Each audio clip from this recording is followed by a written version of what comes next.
Bonjour à tous. Dans cette vidéo, on va parler des paramètres d'entrée et sortie qui sont reliés aux instructions JSR, SBR, RET. Après ça, on regardera également aussi les instructions NOP et puis EQ. Donc, si j'accède à mon logiciel Studio 5000, la première chose donc, que je vais faire, je vais aller dans Main Routine et puis je vais créer un programme. Je vais vous expliquer exactement après qu'est-ce que ce programme sera supposé faire.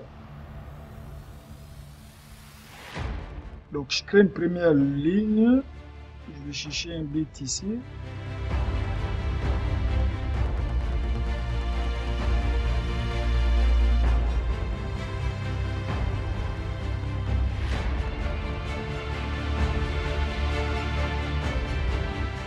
Donc ici, je vais créer un nouveau tag que je vais appeler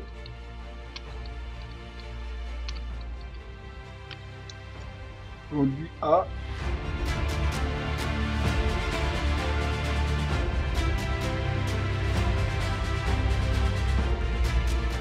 Dans mon GSR, je vais faire appel à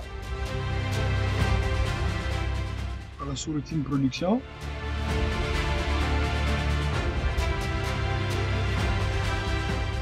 Je vais enlever cette instruction ici. Celle-là également, donc je vais garder l'instruction d'entrée de paramètres ici. Là. Donc j'ai mon produit A.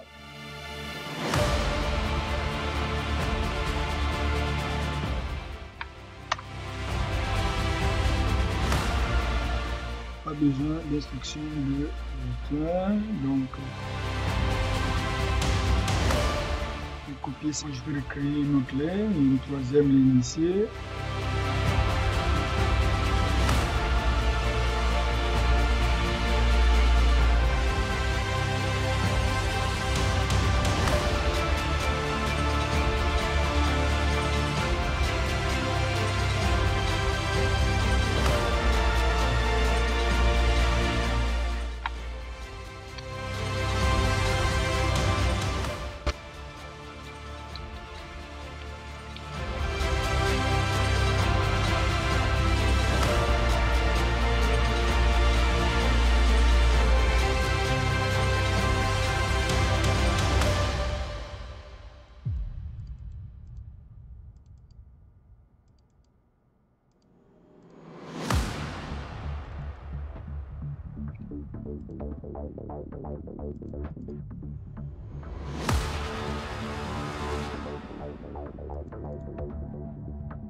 Ok, donc ici, nous avons un exemple de programme qui va faire la chose suivante. Donc, quand je vais appuyer sur produit A, donc je vais appeler la sous-routine production et je vais envoyer le paramètre 1 dans le programme production ici. Donc, en fait, ce que je fais, c'est très simple. Le programme production, qu'est-ce qu'il va faire? C'est que Une fois j'ai appuyé sur le bouton produit A, donc dans la production, mais disons que notre usine va procéder à la fabrication du produit A. Si on appuie sur le produit B, mais l'usine va se mettre en mode production du produit B. Si j'appuie sur le bouton produit C ici, l'usine va se mettre à fabriquer le produit de type C. Donc ça c'est pour ce qui est de mon programme principal. Donc si je vais dans ma sous-routine production ici, donc la première chose que je vais faire, justement, je vais mettre une instruction SBR. Et là, je vais garder cette fois le paramètre d'entrée ici. Je vais créer un nouveau tag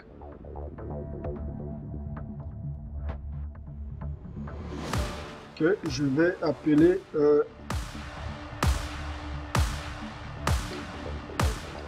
produit type. Donc, je vais le laisser en double integer parce que ça va être je vais gérer des nombres ici. Ok, et là, ce que je vais faire, je vais aller dans mes instructions de contrôle.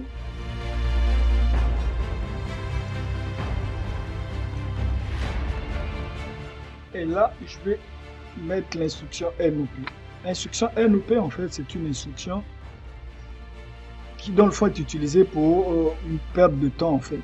C'est que, ici, quand je rentre ici, parce que ici, comme j'ai une instruction d'entrée ici, une instruction d'entrée est obligatoirement accompagnée d'une instruction de sortie. Et dans le fond, j'ai pas besoin que l'instruction ici contrôle quelque chose en particulier. Donc pour rien faire, je peux juste ajouter une instruction non, qui va me permettre dans le fond juste d'exécuter une instruction si vous voulez dans le vide ici. Okay. Donc là je vais mettre ça, ensuite je vais continuer donc l'édition de mon programme.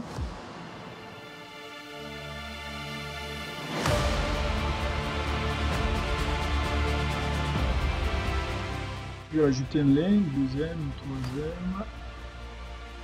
Donc là, ce que je vais faire, je vais ajouter une instruction de contrôle.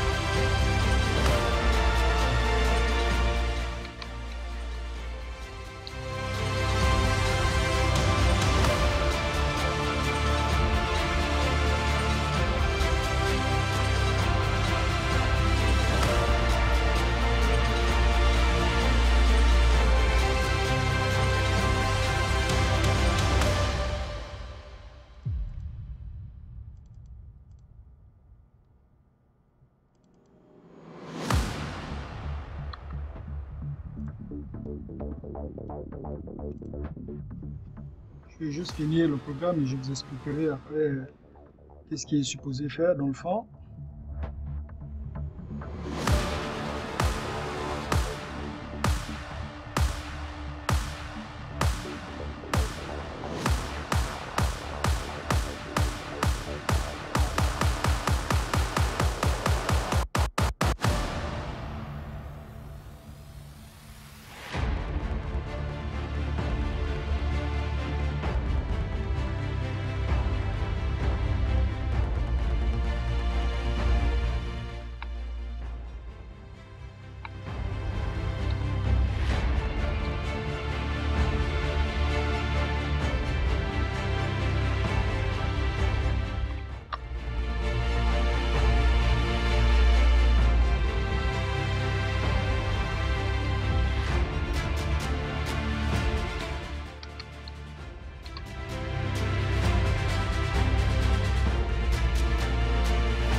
Ok, donc à chaque fois que je vais accéder à la sous-routine production, qu'est-ce qui va se passer? C'est que je vais regarder donc.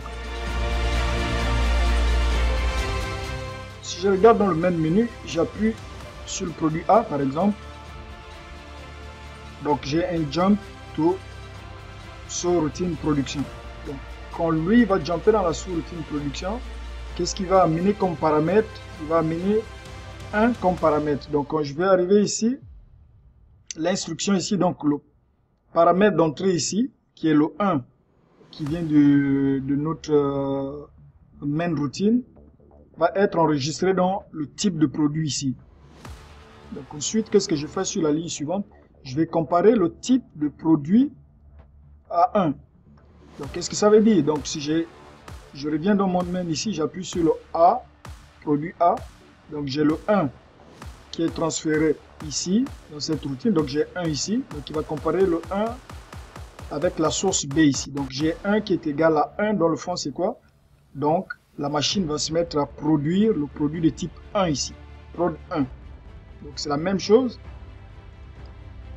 Si j'appuie sur le produit B ici, qu'est-ce qui va se passer? Mais le 2 va être passé en paramètre. Donc quand je vais arriver dans production ici, cette ligne ne sera pas exécutée parce que je vais avoir 0 et je vais avoir la comparaison faite à 1 ici. Donc 2 n'est pas égal à 1. Que lui il va arriver sur cette ligne. 2 est égal à 2. OK. Donc c'est le produit de type B qui va être produit. Donc, si on parle l'exécution de ce programme, on va voir ce que ça va nous donner.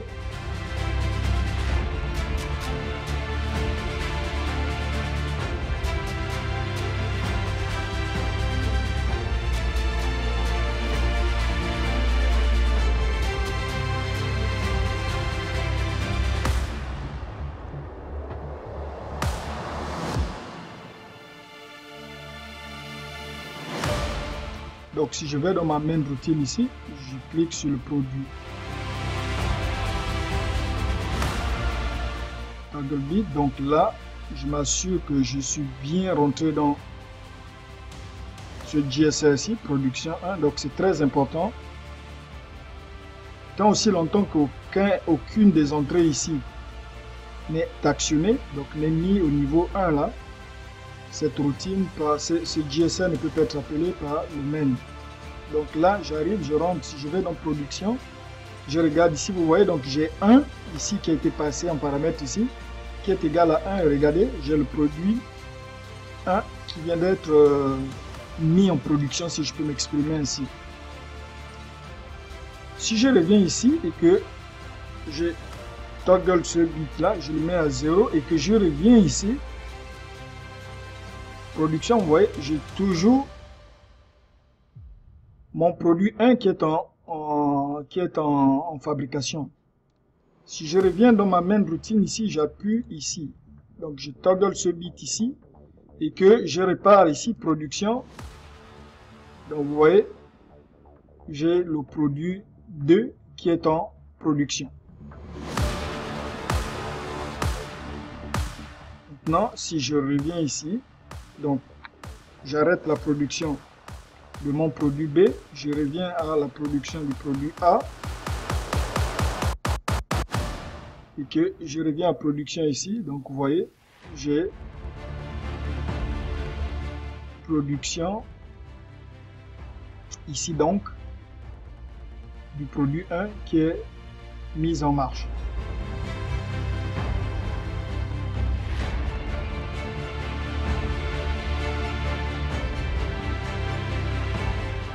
Donc, ceci met un terme à notre vidéo. Dans la prochaine vidéo, on va regarder en fait les paramètres, cette fois les paramètres de sortie. Donc, pour éviter en fait que la vidéo ne soit trop longue, on va séparer ça finalement en deux parties. Donc, dans celle-là, on a traité les paramètres d'entrée et puis dans la prochaine, on va regarder les paramètres de sortie. Merci.